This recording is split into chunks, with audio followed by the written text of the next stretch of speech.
హరీష్ రావు, కేటీఆర్ ఇద్దరు CM post కోసం కొట్టుకుంటున్నారు, తన్నుకుంటున్నారు ఇద్దరి మధ్య అని వాస్తవమా సార్? 2028 ఎలక్షన్లో సీఎం అభ్యర్థి బీఆర్ఎస్ నుంచి కేటీఆర్ కాదు కేసీఆర్ గారు, ఒకవేళ కేసీఆర్ గారు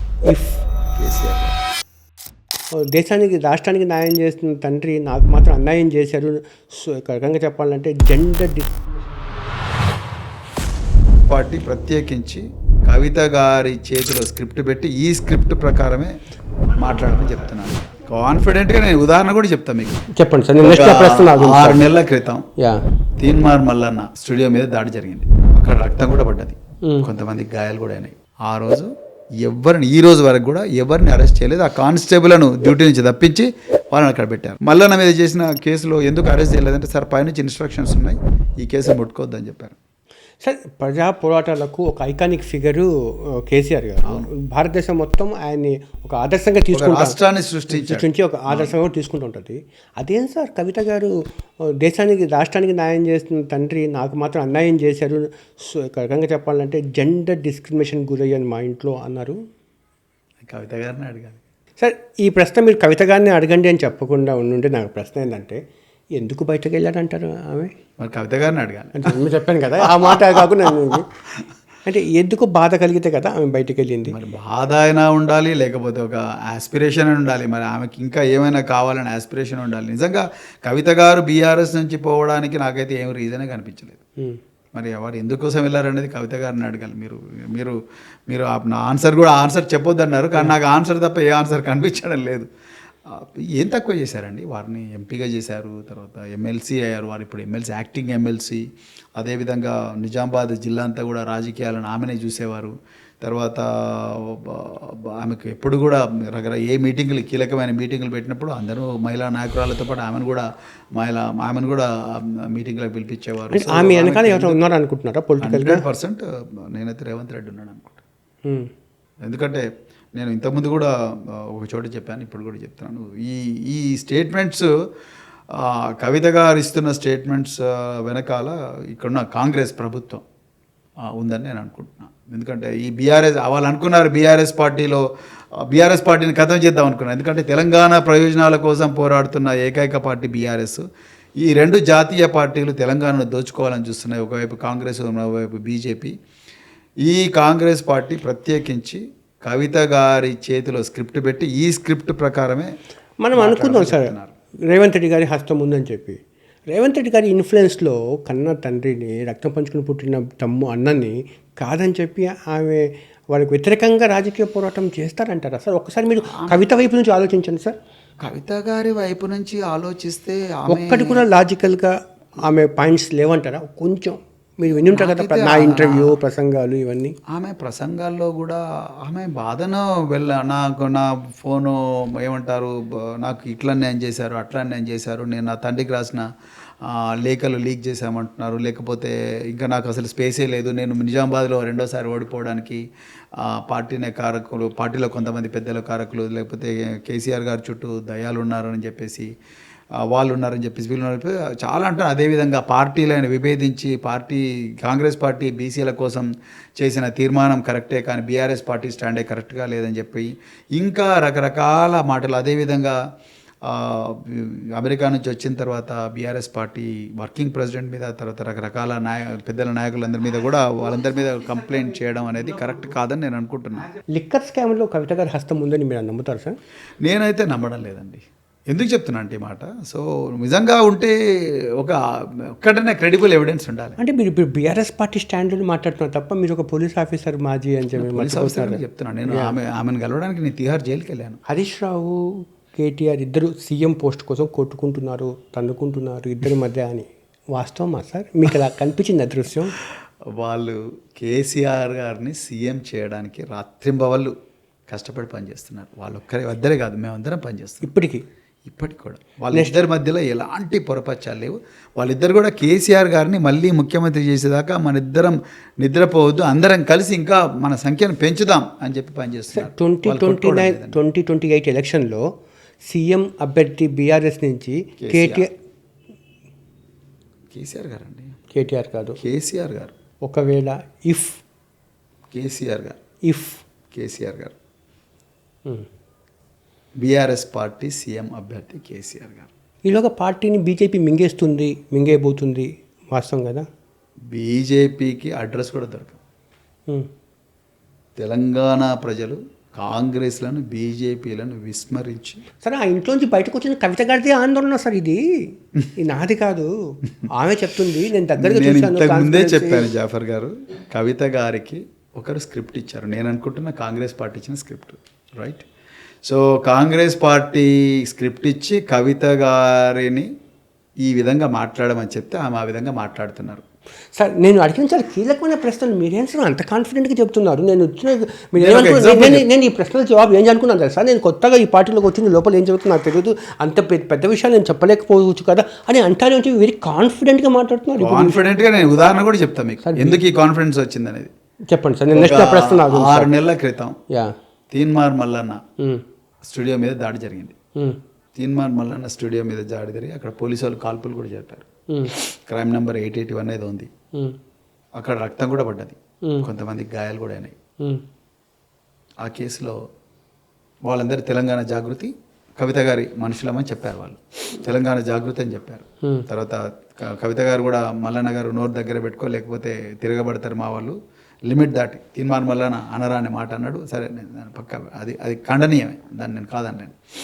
చాలామంది ఇంజూరీ అయ్యారు, పోలీసులు ఫైర్ కూడా చేశారు. అంటే మీరు ఏం ఒక్క చెప్పేది వినండి. అదే సమయంలో కొన్ని రోజుల తర్వాత అనుకుంటాను మహా న్యూస్ మీద కొంతమంది తెలంగాణ వాదులు బీఆర్ఎస్పీ శ్రేణులు అటాక్ చేశారు, రైట్? వాళ్ళు కేటీఆర్ గారి మీద అశ్లీలమైన థంబ్నెయిల్స్, మానవ మాతృలు చూడలేని థంబ్నెయిల్స్ అవి చేశారు. అందులో 36 మంది మీద కేసు అయింది. అందులో దాదాపు 6 మందినో 7 మందినో దాదాపు 30 రోజులు జైల్లో పెట్టారు పోలీసులు. కానీ కల్వకుంట్ల కవిత గారి తెలంగాణ జాగృతి ఏదైతుందో తీన్మార్ మల్లన్న మీద జరిగిన దాడిలో ఆ రోజు ఎవరిని, ఈ రోజు వరకు కూడా ఎవరిని అరెస్ట్ చేయలేదు. ఆ కానిస్టేబుల్ను డ్యూటీ నుంచి తప్పించి వాళ్ళని అక్కడ పెట్టారు. దీని అర్థం ఏంటండి? అదేవిధంగా ఆ దాడి జరిగిన రోజు మరి కవిత గారికి ఫుల్ బందోబస్తు కూడా ఇచ్చారు. నేను చెప్పాలనుకున్నది ఏంటంటే నాకు అర్థమైంది కదా, నెక్స్ట్ ప్రశ్న అర్థమైంది. ఏంటంటే మీరు 2 కేసులు ఒకటేలాగా చూడాలి. ఈ ప్రశ్న కవిత కానీ కూడా అడిగారు. అర్థమైంది ఎవరున్నారు మీకు అర్థమైందా? రేవంత్ రెడ్డి చెప్తారు మీరు. ఆబ్వియస్లీ ఆయనే హోంమంత్రి, ఆయనే ముఖ్యమంత్రి. నేను పోలీస్ ఆఫీసర్లు అడిగినా, ఇది కూడా చెప్తాను మీకు. ఎందుకయ్యా మరి మేడిపల్లి పోలీస్ స్టేషన్లో జాగృతి మల్లన్న మీద చేసిన కేసులో ఎందుకు అరెస్ట్ చేయలేదంటే, సార్ పైనుంచి ఇన్స్ట్రక్షన్స్ ఉన్నాయి, ఈ కేసును ముట్టుకోవద్దని చెప్పారు. ఇక్కడ జూబ్లీ హిల్స్లో సార్ పైనుంచి ఇన్స్ట్రక్షన్స్ ఉన్నాయి, అందరిని అరెస్ట్ చేయండి. ఆ బీఆర్ఎస్వి రాష్ట్ర అధ్యక్షుడు గెల్లు శ్రీనివాస్ వాళ్ళ ఇంటికి పోయి వాళ్ళ భార్యను కూడా అరెస్ట్ చేశారు. వాళ్ళ భార్య సెల్ ఫోన్ గుంజుకున్నారు, గెల్లు శ్రీనివాస్ సెల్ ఫోన్ గుంజుకున్నారు. సార్ నాకు ఇక్కడ 2 విషయాలు సార్. ఒకటి, దీనికి నేను ఈ విషయం కవిత గారితో ఇంటర్వ్యూ చేసినప్పుడు నేను అడిగాను సార్. ఆమె ఏం చెప్తుందంటే, కాళేశ్వరం అవినీతి జరిగినప్పుడు సీఎం ట్విట్టర్ నుంచి కొంతమంది టీఆర్ఎస్ సంబంధించిన ముఖ్యమైన నాయకులు, అగ్రనాయకుల పేర్లు బయటకు వచ్చాయి. ట్వీట్ చేశారు రేవంత్ రెడ్డి గారు. మరుసటి రోజు ఆ ట్వీట్ కలపడలేదు. ఎవరెవరికి హస్తం ఉందో తెలియదా జాఫర్ గారు అని చెప్పి ఆమె అమాయకంగా నన్ను ప్రశ్నించింది సార్. దాన్ని ఏమంటారు సార్? కాళేశ్వరంలో అవినీతి జరిగిందని national dam safety authority report చెప్పలేదు. పీసీ ఘోష్ కమిషన్ కూడా దీంట్లో అవినీతి జరిగిందని చెప్పలేదు. అంటే నేను ఒక ఇన్సిడెంట్ని ఒక పొలిటికల్ కలర్ పూయడం అనేది, ఇప్పుడు మీరు కవిత గారు మరి రేవంత్ రెడ్డి గారి ట్వీట్ను కవిత గారు ఫాలో చేస్తున్నారని మీరు చెప్తుంటే నాకు తెలుస్తుంది. నాకైతే తెలియదు. రేవంత్ రెడ్డి గారి ట్విట్టర్ అకౌంట్ను కవిత గారు ఫాలో అవుతున్నారని మీరు ఇప్పుడు చెప్తే నాకు తెలుస్తుంది. మరి కవిత గారిని అడగాలి. నేనైతే రేవంత్ రెడ్డి గారి ట్విట్టర్ను నేను ఫాలో అవ్వను, ఎవరు వెనక ఎవరున్నారనేది. సో నేను అట్లని నేనేమంటున్నానంటే, ఒక ఇన్సిడెంట్స్ను బేస్ చేసుకొని నేను మాట్లాడుతున్నాను, ఆధారాలను బేస్ చేసుకుని మాట్లాడుతున్నాను. ఆమె 10 సంవత్సరాలు గవర్నమెంట్లో ఉన్నారుగా, మరి ఆమెకు అప్పుడు ఇవి గుర్తుకు రాలేదా? కవిత గారి అక్కడ ఆవేదన ఏంటంటే, నా ఇంటర్వ్యూలో నా మీద ఇంత రకంగా నా క్యారెక్టర్ అసోసియేషన్ చేసి కొన్ని కామెంట్స్ వస్తే బయటకి సోషల్ మీడియాలో, ఎందుకు కేటీఆర్ స్పందించలేదు? చాలా అన్యాయం సార్. మీరు చెప్పండి సార్. జాఫర్ గారు చెప్పండి సార్. నిజంగా చాలా అన్యాయమైన సార్. సార్ స్పందించారా? నేను ఒక్క నిమిషం. కేటీఆర్ గారు నిజంగా పాపం కల్వకుంట్ల కవిత గారిని బయటికి తీసుకురావాలని పోనీ లాయర్ లేడండి, రైట్? సో ఎంతోమందిని ఎక్స్పర్ట్స్ను కన్సల్ట్ చేశారు.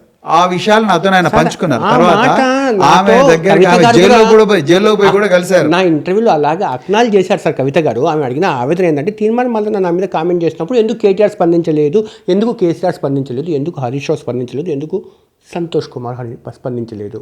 స్పందించారండి, అందరూ స్పందించుంటారు. ఆమె ఆమె సార్ మీరు అలా అట్లా వేదిక కాదండి, చెప్పారు సార్, ఆమె సార్ అట్లా ఎక్కడ కాదండి. స్పందించారు ట్విట్టర్ వేదిక సార్. సార్ ఇప్పుడు మీరు ఆమె జైల్లో ఉన్నప్పుడు నా గురించి పట్టించుకోలేదు అని అంటే మాత్రం దానికి నేను ప్రత్యక్ష సాక్షిని. పాపం కేటీఆర్ గారు, హరీష్ రావు గారు వాళ్ళిద్దరు కూడా జైలుకు పోయి కలిశారు. తర్వాత ఎంతో మంది గొప్ప గొప్ప లాయర్లను ఈ దేశంలో కొండా సురేఖ సంబంధించి ఆమె నాగార్జున గారి ఫ్యామిలీ మీద ఒక కామెంట్ చేసినప్పుడు కేటీఆర్ గారు స్పందించారు. కవిత గారి మీద కామెంట్ చేస్తే ఎందుకు కేటీఆర్ గారు స్పందించలేదు సార్, ఎందుకు హరీష్ రావు గారు స్పందించలేదు సార్? కేటీఆర్ గారు స్పందించుంటారని అనుకుంటున్నాను నేను. మీకు తెలియదు, స్పందించలేదని ఆమె చెప్పింది నాతో. ఆమె చెప్పింది సార్ నాకు, నా ఇంటర్వ్యూలో అలా చెప్పింది సార్ ఆమె. కేటీఆర్ గారు స్పందించుంటారండి, స్పందించకుండా ఉంటారు. లేకపోతే పార్టీ స్పందించుంటుంది, పార్టీలో చాలా మంది స్పందించారు. అందుకోసం నేను బయటకు వచ్చాను అని అంటున్నాను. అది రీజన్ కాదండి యాక్చువల్గా. ఓకే, స్పందించలేదు అనుకుందాం జాఫర్ గారు. సో ఇంటికి వచ్చి మాట్లాడొచ్చు కదా, రైట్? బ్రదరే కదా, రక్తం పంచుకొని పుట్టిన బ్రదర్ కదా, ఇంటికి వచ్చి మాట్లాడవచ్చు. లేకపోతే వాళ్ళందరూ కలిసి కూర్చొని మాట్లాడవచ్చు. ఒకసారి కేటీఆర్ గారి మీద, కేటీఆర్ గారి బావమరిది నెంబర్ ఆఫ్ టైము కేటీఆర్ గారికి as a president of working president హోదాలో ఉన్నప్పుడే నేను రిటర్న్గా కంప్లైంట్ చేశాను. నేను చాలామంది నన్ను పార్టీలు తొక్కడానికి ప్రయత్నిస్తాను చెప్పి నో యాక్షన్ సార్, అందుకోసం నేను బయటకు వచ్చాను అంటున్నాను. లేదండి, వారు బయటికి వచ్చిండ్రు అంటే నేను అనుకుంటాను ఇంకా వేరే ఏదైనా బలమైన కారణం ఉంటుందేమో. లేకపోతే మరి వారికి వేరే ఆస్పిరేషన్స్ ఏమున్నాయేమో. ఆమెకు ఆస్పిరేషన్స్ ఉండడం తప్పులేదు, నేను కాదన్న కానీ బీఆర్ఎస్ పార్టీ అంత గొప్ప వేదిక మాత్రం ఆమెకు దొరకదండి. సో మళ్ళీ ఆమె వచ్చేసారు సార్, బీఆర్ఎస్లోకి వచ్చే అవకాశం ఉందా? అది కాలమే నిర్ణయిస్తుంది, కవిత గారే నిర్ణయించుకోవాలి. మీకు అలాగే ఉన్నాయా సార్, సిమ్టమ్స్ కనిపిస్తున్నాయా సార్? నేనైతే అనుకో, మరి ప్రస్తుతానికైతే నాకైతే ఆమె బయట తిరిగి రకరకాల కార్యక్రమాలు చేస్తున్నారు, ఆమె కూడా జిల్లాల్లోకి వెళ్తున్నారు. సో ఆమె పార్టీ పెడితే బీఆర్ఎస్కి నష్టమా సార్? ఆమె బయట అయితే చెప్పడం లేదు, కానీ ఆమె పార్టీ పెడితే బీఆర్ఎస్కి నష్టం అంటున్నారు. లేదండి, అసలే కాదు సార్. కేటీఆర్ గారు, హరీష్ రావు గారు కలిసి బాగా ఉంటారు సార్. అదే కాదు చెప్పేది, వాళ్ళిద్దరూ కలిసి రాత్రింబవళ్ళు కలిసి పనిచేస్తూనే మాలాంటి వాళ్ళందరి సలహాలు తీసుకుంటూ మాలాంటి వాళ్ళందరితో పని చేయిస్తూనే 2028లో కేసీఆర్ గారిని ముఖ్యమంత్రి చేయాలని పనిచేస్తున్నారు. వాళ్ళిద్దరి మధ్య మీరే చెప్తున్నారు. వాళ్ళిద్దరి మధ్య గ్యాప్ లేదా సార్? లేదండి, అస్సలు లేదండి, లేదు. వాళ్ళిద్దరూ రోజు మాట్లాడుకుంటారు, రోజు ఇప్పుడు మీరు కలిసి పనిచేస్తున్నారు. వాళ్ళిద్దరు పెట్టే మీటింగ్స్కి మేము అందరం వెళ్తూ ఉంటాము. తర్వాత వాళ్ళిద్దరు మా అందరితో కూడా మీటింగ్ పెడతారు. హరీష్ రావు గారికి ఎప్పుడు సీఎం కావాలని ఆలోచన లేదా సార్? అది అందరి సీఎం కావాలి లేదా ఎవరు సీఎం కావాలనేది ప్రజలు నిర్ణయిస్తారండి. అది అందరికీ ఆలోచన, కోరికలు ఉన్నాయా సార్? అందరికీ ఉండవు. కవిత గారికి లేవా, లేకపోతే ఎవరికి ఉండవు కోరికలు, ఎవరికైనా ఉంటాయి, కానీ ప్రజలు నిర్ణయిస్తారు ఎవరు సీఎం కావాలనేది. బీజేపీలో విలీనం అనేది అవాస్తవమని కొట్టిపారేస్తున్నారు మీరు. 100% విలీనం కాదు కాదు కాదు. వాళ్ళు ఏదైనా ఇంకొంచెం ఎన్ఫోర్స్మెంట్ వర్క్ చేస్తారు సార్ బీజేపీ వాళ్ళు? కాంగ్రెస్ అధికారంలో ఉన్నప్పుడు కేంద్రంతో కాంగ్రెస్తో కొట్లాడి తెలంగాణ రాష్ట్రాన్ని తీసుకొచ్చిన పార్టీ బీజేపీ వర్షన్ 2లో బీజేపీ ఎన్నో ఇబ్బందులు పెట్టినా కూడా బలంగా నిలబడి తెలంగాణ రాష్ట్రాన్ని కాపాడుకున్న పార్టీ బీఆర్ఎస్ పార్టీ. సార్ ఇది ఒక పొలిటీషియన్గా కాదు, ఒక మాజీ ఐపీఎస్ ఆఫీసర్గా చెప్పండి. ఈ ఆంధ్రప్రదేశ్లో కొంతమంది ఐపీఎస్లను, డిఎస్పీలను వాళ్ళందరినీ లూప్ లైన్లో పెడుతున్నారు కదా, వీఆర్లో జాబ్స్ ఇవ్వకుండా, డ్యూటీస్ ఇవ్వకుండా. ఏమనుకుంటున్నారు సార్? అంటే ఇంతకుముందు కూడా ఉండేది సంస్కృతి, కాకపోతే అడపదడప ఒకరినో ఇద్దరినో పెట్టేవాళ్ళు. కాకపోతే ఈసారి ఎందుకో చంద్రబాబు నాయుడు గారు ముఖ్యమంత్రి అయిన తర్వాత ఒక్కటేసారి 16 మంది ఐపీఎస్ ఆఫీసర్లను డీజీపీ ఆఫీస్లో వెయిటింగ్లో పెట్టి వాళ్ళను ఉదయం ఆఫీస్ నుంచి, ఇంటి నుంచి ఆఫీస్కి రమ్మని చెప్పడం. డీజీపీ ఆఫీస్లో ఒక వెయిటింగ్ రూమ్ ఉంటుంది, ఆ వెయిటింగ్ రూమ్లోనే కూర్చోండి, బయటికి వెళ్ళకండి చెప్పడం. తర్వాత వచ్చిన తర్వాత సిగ్నేచర్ చేయాలి, మళ్ళీ పోయే ముందు కూడా సిగ్నేచర్ చేయాలి అని చెప్పడం. తర్వాత మీరు ఎక్కడ పోతున్నా కూడా మాకు చెప్పాలి అని చెప్పడం. ఇవన్నీ కూడా నాకు టార్చర్ ఛాంబర్ లాగా అనిపించింది. ఇది 2వ ప్రపంచ యుద్ధంలో హిట్లర్ కదా యూదులను అందరినీ కూడా గ్యాస్ ఛాంబర్లో పంపించి సతాయించినట్టుగా ఆ విధంగా మానసికంగా చంపే కార్యక్రమం లాగా అనిపించింది. కానీ ఇప్పుడుండే డీజీపీలు, సీఎం గారు ఏం చేయమంటే అది చేయడం, దాంతో ఈ ఆఫీసర్లు, చిన్న చిన్న ఆఫీసర్లు, తర్వాత అప్పుడప్పుడే ఐపీఎస్లో జాయిన్ అయిన ఆఫీసర్లు, వాళ్ళందరూ కూడా వెయిటింగ్ ఫర్ పోస్టింగ్ అనే వరకు నాకైతే చాలా ఆశ్చర్యం వేసింది. మీరు రెస్పాండ్ అయ్యారు కదా, దాని మీద చాలా సీరియస్గా రెస్పాండ్ అయ్యాను నేను. ఇది కరెక్ట్ కాదు. ఎందుకంటే ఇది ఆంధ్ర తెలంగాణ ఇష్యూ కాదు, ఒక ఐపీఎస్ అనేది ఒక సర్వీస్. అంటే వైసీపీ హయాంలో వాళ్ళు చొక్కాలు వేసుకుని పనిచేశారు, వీళ్ళు కాకి చొక్కాలు కాకుండా అనేది టీడీపీ నుంచి ఎవరు చేయరండి. తప్ప ఏదో మీడియా వార్తలు రాస్తున్నాయంటే, సోషల్ మీడియాలో ఆ విధంగా అభాండాలు వేస్తున్నాయంటే ఆ విధంగా వాళ్ళు అట్లా అనడం కరెక్ట్ కాదండి. ఎవరైనా చట్ట ప్రకారం చేస్తారు, ఎవరు చేసే వాళ్ళకి లేదా కాన్సిక్వెన్సెస్ ఏంటనేది చట్టం. లాస్ట్ 10 years నుంచి అటువంటి హీరో వర్షిప్ ఒక పోలీస్ ఆఫీసర్కి రాలేకపోతున్నారు, ఎలివేట్ కాలేకపోతున్నారు. ఎందుకంటారు? అంటే పోలీస్ ఆఫీసర్ స్థానంలో రాజకీయ నాయకులు వచ్చారు, వాళ్ళు హీరోలు అవుతున్నారు. దీంట్లో ఇప్పుడు హీరో వర్షిప్ అనేది ఈ రోజు హీరో అయినా రేపొద్దున జీరో అవుతారు. అంటే పొలిటికల్ జోక్యం కూడా ఎక్కువైపోయింది కదా సార్ ఇప్పుడు. అసలు జోక్యం కాదు, రాజకీయాలే ఎక్కువగా నడిపిస్తున్నాయి అధికారాన్ని. అధికారులు కేవలం ఫైళ్ళ మీద సంతకాలు పెట్టే క్లర్కులుగానే మారిపోయారు నా దృష్టిలో. సార్ కాస్త మనం మనసు ఇప్పి మాట్లాడతాము. అంటే మీ దగ్గర దాచుకోవడానికి ఏమీ లేదు, నా జీవితం ఒక తెరిచిన పుస్తకం. ఇప్పుడు బహుజనుల కోసము మీరు ఐపీఎస్ ఉద్యోగం వదిలేశారు. ఏ ఉద్దేశం, ఏ లక్ష్య సాధన కోసం అయితే మీరు ఉద్యోగానికి త్యాగం చేశారో ఆ లక్ష్య సాధన చేసే దిశగా మీకు ఈ రీజనల్ పార్టీలు ఉంచగలుగుతాయా ప్రవీణ్ కుమార్ గారు? ఉంచుతాయనే నమ్మకంతోనే నేను పనిచేస్తున్నాను. ఇప్పటి వరకు నా నమ్మకం వమ్మయ్యే విధంగా ఎక్కడ కూడా ఏ అడ్డంకులు అనేవి. రీజనల్ పార్టీ వ్యవస్థ అంటేనే కుటుంబ వ్యవస్థ. ఈరోజు కేసీఆర్ గారి తర్వాత కేటీఆర్ గారి తర్వాత హరీష్ రావు గారి తర్వాత సంతోష్ రావు, ఇంకో XYZ మీ నెంబర్ ఎక్కడో 170, 150లోనో 140లోనో ఉంటుంది ప్రవీణ్ కుమార్ గారు. నేను నా నెంబరు, నా స్థానం గురించి ఆలోచించి నేను బీఆర్ఎస్ పార్టీలోకి రాలేదు జాఫర్ గారు. నేను దీన్ని ఒక గొప్ప వేదికగా చూశాను. ఇది పోరాటాల చరిత్ర ఉన్న పార్టీ. ఇప్పటి వరకు ఇబ్బంది కలగలేదు, ఎందుకంటే ఒక వైడర్ భావాలు కలిగిన వ్యక్తులు మీరు అంతా అని చెప్పి మీకు స్వతంత్రంగా ఆలోచించే శక్తిని ఇస్తారా అని నాకు తెలుసుకోవాలని చెప్పి ఒక ఉత్సుకతతో అడుగుతున్నాను ఇవన్నీ అని చెప్పి. జాఫర్ గారు, నన్ను ఎవరు కూడా నేను ఎస్సీల సమస్యల మీద కానీ, మైనారిటీల సమస్యల మీద కానీ, గిరిజనుల సమస్యల మీద కానీ, బీసీల సమస్యల మీద కానీ, విద్యార్థుల సమస్యల మీద కానీ, పీడిత వర్గాలకు ఉండే సమస్యల మీద మాత్రమే మాట్లాడుతున్నాను. మీరు యూనిఫామ్ వదిలిన తర్వాత అదేదో స్ట్రైట్గా బీఆర్ఎస్ పార్టీలు చేసి ఉండొచ్చు కదా, మళ్ళీ ఎందుకు గ్యాప్? చాలా మంచి ప్రశ్న. బహుశా ఈ ప్రశ్న అడిగిన మొట్టమొదటి జర్నలిస్ట్ మీరే. సో నేను బీఆర్ఎస్ పార్టీలోనే ఎందుకు జాయిన్ అవ్వలేదు, బీఎస్పీలోనే ఎందుకు జాయిన్ అంటే, నేను ముందరనే చెప్పిన మీకు, నేను విద్యార్థి దశ నుంచే కొంత ఈ బహుజనవాద రాజకీయాల పట్ల ఆకర్షితున్న వ్యక్తిని. రెండోది, మరి ముఖ్యంగా 17 సంవత్సరాల పోలీసు ఉద్యోగం తర్వాత నేను 10 సంవత్సరాలు, దాదాపుగా 9 నుంచి 10 సంవత్సరాలు గురుకుల పాఠశాల సెక్రటరీగా పనిచేశాను. ఆ ఎస్సీ, ఎస్టీ, బీసీ, మైనారిటీ వర్గాల అభ్యున్నతి కోసం 10 లక్షల మంది విద్యార్థులు చదివించాం. వాళ్ళ అభ్యున్నతి కోసం నేను ఉద్యోగాన్ని ఉద్యమంగా మార్చి పనిచేశాను. నేను 7 సంవత్సరాల సర్వీస్ మిగిలి ఉండగానే రాజీనామా చేసి అడిషనల్ డీజీ స్థాయిలో నేను రాజీనామా చేసి నేను రాజకీయాల్లోకి వచ్చాను. స్వచ్ఛందంగా పదవి విరమణ చేసి రాజకీయాల్లోకి వచ్చిన.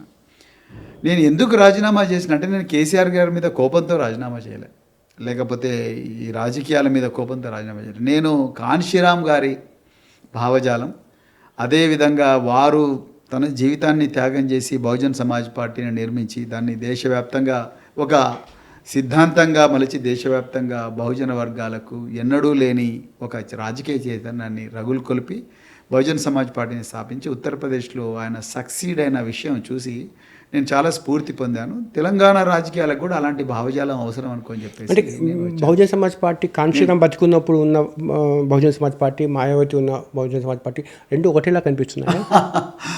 చాలా గొప్ప ప్రశ్న ఇది, అందుకొరకే నేను బయటకు వచ్చిన. మీరు కూడా ఒక దశలో సొంతంగా పార్టీ పెట్టాలని ఒక ఆలోచన కూడా సీరియస్గా చేశారని, ఆ తర్వాతే వద్దనుకుంది మన బీఎస్పీలోకి వెళ్ళారని అనింది. నిజంగా ఆలోచన చేశారా? ఈ విషయంలో ఇది వాస్తవం కాదు. నేను ఎప్పుడు సొంతంగా పార్టీ పెట్టాలని అనుకోలేదు. ఎందుకంటే గొప్ప పార్టీ ఉండగా మనం దాంట్లోకే పోతే అయిపోతుంది కదా. మనం కొత్త పార్టీ పెట్టి ఇప్పుడు మళ్ళీ ఒక 15 సంవత్సరాలు 20 సంవత్సరాలు జర్నీ చేసి ఆ గుర్తుల కోసం, దాని తర్వాత ఈ దాంట్లో ఆ కొత్త పార్టీలు పెట్టడం ఫెయిల్యూర్ స్టోరీ, సక్సెస్ స్టోరీల కన్నా ఫెయిల్యూర్ స్టోరీలు ఎక్కువగా ఉంటాయి. బీఆర్ఎస్లోకి వచ్చిన తర్వాత అవుట్ గోయింగ్, ఇన్కమింగ్ పెరిగిపోయినాయి. బాలరాజు బయటకు వెళ్ళిపోయారు, కోనప్ప బయట లోపలికి వచ్చారు. ఇవన్నీ మార్పులు చేర్పులు, దానికి ఎలాగ మీకు ఏదైనా ఎలాగ అనిపిస్తుంది? ఆ ప్రశ్న మీరు బాలరాజు గారిని, కోనప్ప గారిని అడగాలి. ప్రవీణ్ కుమార్ని అడిగితే thank you very much. Thank you. Thank you.